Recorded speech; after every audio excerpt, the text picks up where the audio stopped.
Hi everybody, as you may have noticed, I have an introduction video now for my videos. That comes courtesy of fellow YouTuber and atheist Godless Glen.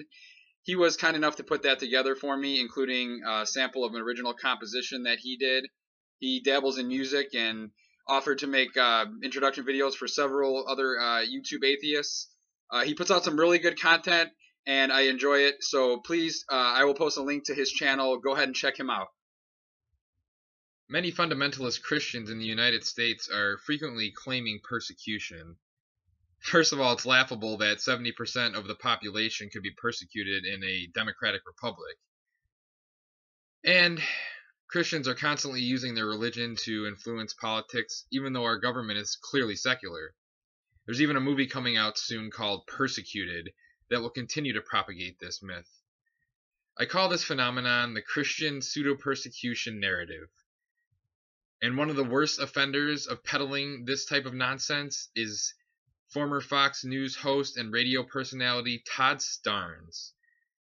Some examples that I recall of him peddling this nonsense include the story of a military chapel in Afghanistan where an atheist was challenging the permanent erection of a cross on top of the chapel.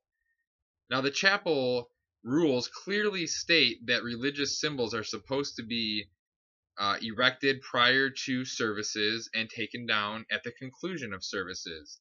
The military chapel is available to all soldiers who wish to use it, of all faiths and denominations and belief systems. If atheists wanted to reserve the chapel and go in there and play ping pong for an hour, that's their right. So to have a permanent Christian cross affixed to the chapel is clearly outside of the rules of the chapel. So when the atheists challenged this, they were well within their rights to do so. But Todd Starnes turned this into a huge persecution narrative about how the Obama administration and the army are trying to attack Christianity and persecute Christians and all of this, and it simply was not the case. Another example that I can recall was that of a high school wrestler who was penalized in, I think it was the state finals or championship round or something. It was the playoffs, something at the end of the season. He was penalized for taking time to pray at the start of his match. And he was penalized or docked a point or whatever it was, a half a point or whatever the penalty was for delay of match.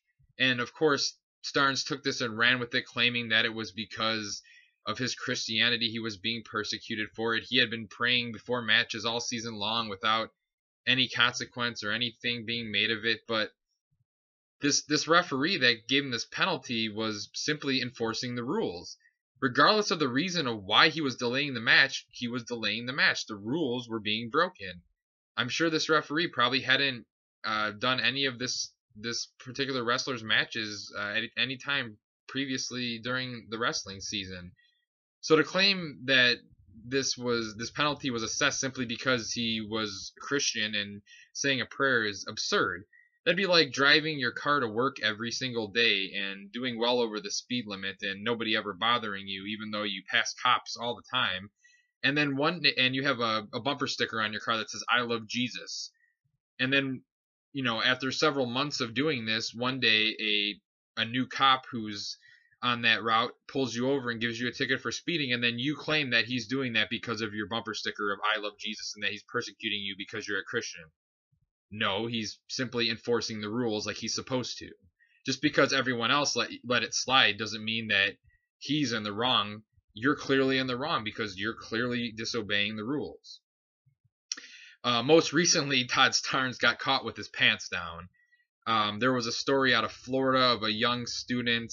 I believe she was, maybe in like first grade or something along those lines, but a young student, elementary school, and the family claimed that she was told during her lunch period when she decided to pray before having her meal that somebody at the school told her that she wasn't allowed to pray at school. That simply wasn't allowed there. And it turns out that this girl is the daughter of an employee at the publisher of Todd Starnes' latest book about Christian persecution. Yeah, This story clearly has Todd Starnes caught red-handed peddling his invented narrative of nonsense to, continue his political and religious agenda.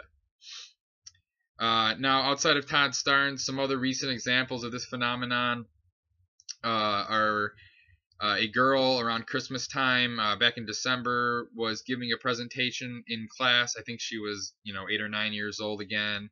The project was to do a presentation about your family's Christmas traditions, and this particular girl decided that she was going to discuss how her family hangs a star on their Christmas tree, and she started talking about Jesus and quoting some Bible verses. And the family claimed that the teacher stopped her at this point as soon as she brought up anything religious in nature, and that she was just halted and told to sit down. And they claim, of course, that this is because the teacher was simply trying to silence her for speaking about her religious beliefs.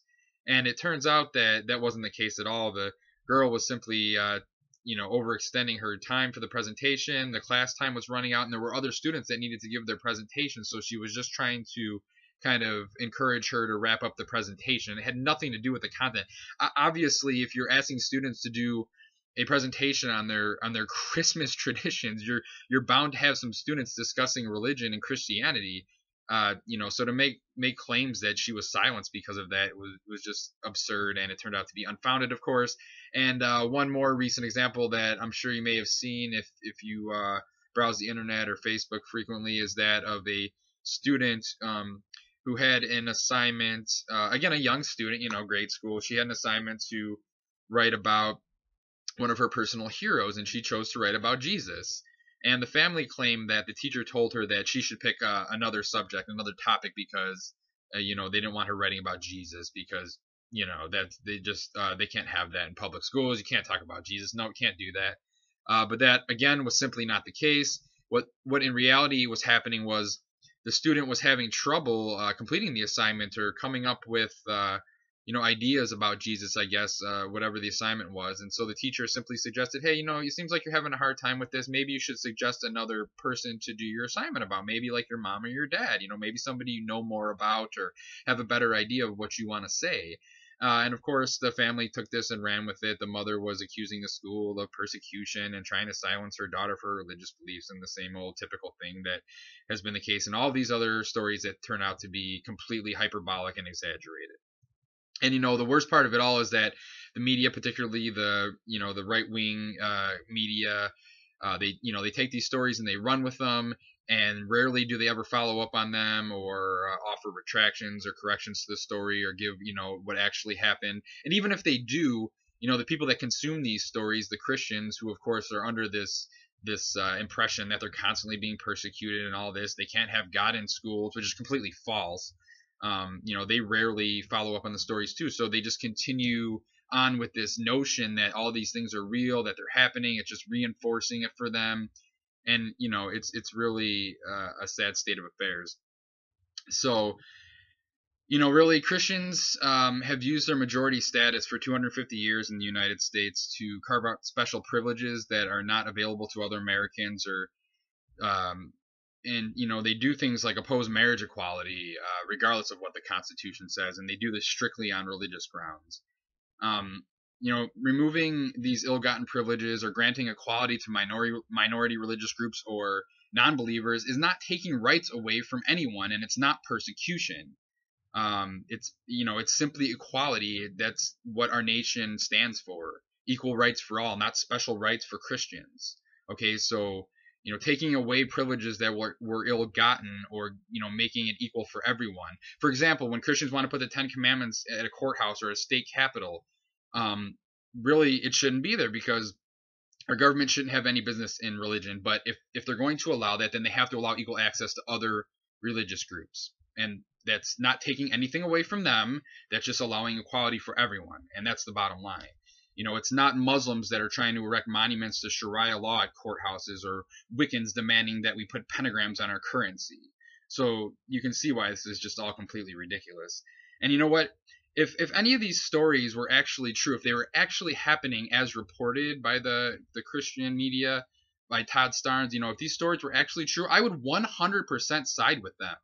If they were being silenced in public schools, um, if they were being told that they can't talk about God or their religion, I would 100% side with them, because that would be infringing on their religious rights. You can talk about God in school, you can have a Bible in school, you can do these things. You just can't. The school can't mandate prayer. The school can't lead prayer or teach theology. Public schools are just banned from doing that, but they're not allowed to tell students that they can't talk about or discuss their religious beliefs. It's simply not true.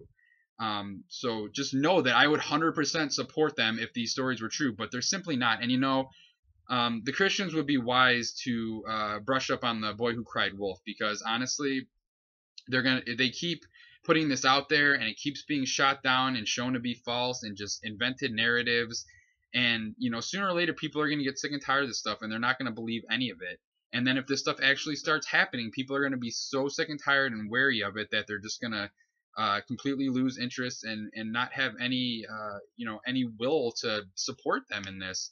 And I realize that, yes, absolutely, Christians are persecuted throughout the world. I don't deny that, especially in Muslim countries in the Middle East. But don't forget that Muslims and extremists, they'll just as easily persecute atheists as well. No doubt about it. They're all infidels to them. So don't try to claim any special status there. The simple fact is that there's more Christians out there than there are atheists. So of course you're going to hear about Christian persecution far more than atheist persecution or any other lesser religious denomination in those countries. So yeah, I don't deny that Christian persecution happens in the world. It certainly exists, but nothing of that magnitude or nature is happening in the United States. And even the petty things that they claim are happening, like trying to silence their religious expression in public schools, aren't really happening. And if they were, I would fully support their rights. So that's my piece. That's my 2 cents on this topic. I just they really need to be careful, because if they keep this up, it's really going to turn people off to their cause. And if this stuff really starts happening in earnest, and as they predict, as they claim is going to happen, then they're not going to have much support. Whereas I'm fully willing to support them now. So that's pretty much my take on it. Go ahead, feel free to leave your comments below. Any other examples of this that you can think of, or any examples of even real persecution that you can think of, or oppression of Christians in the United States. And let's just get a discussion going, and on what percentage of these stories are really true versus those that are invented.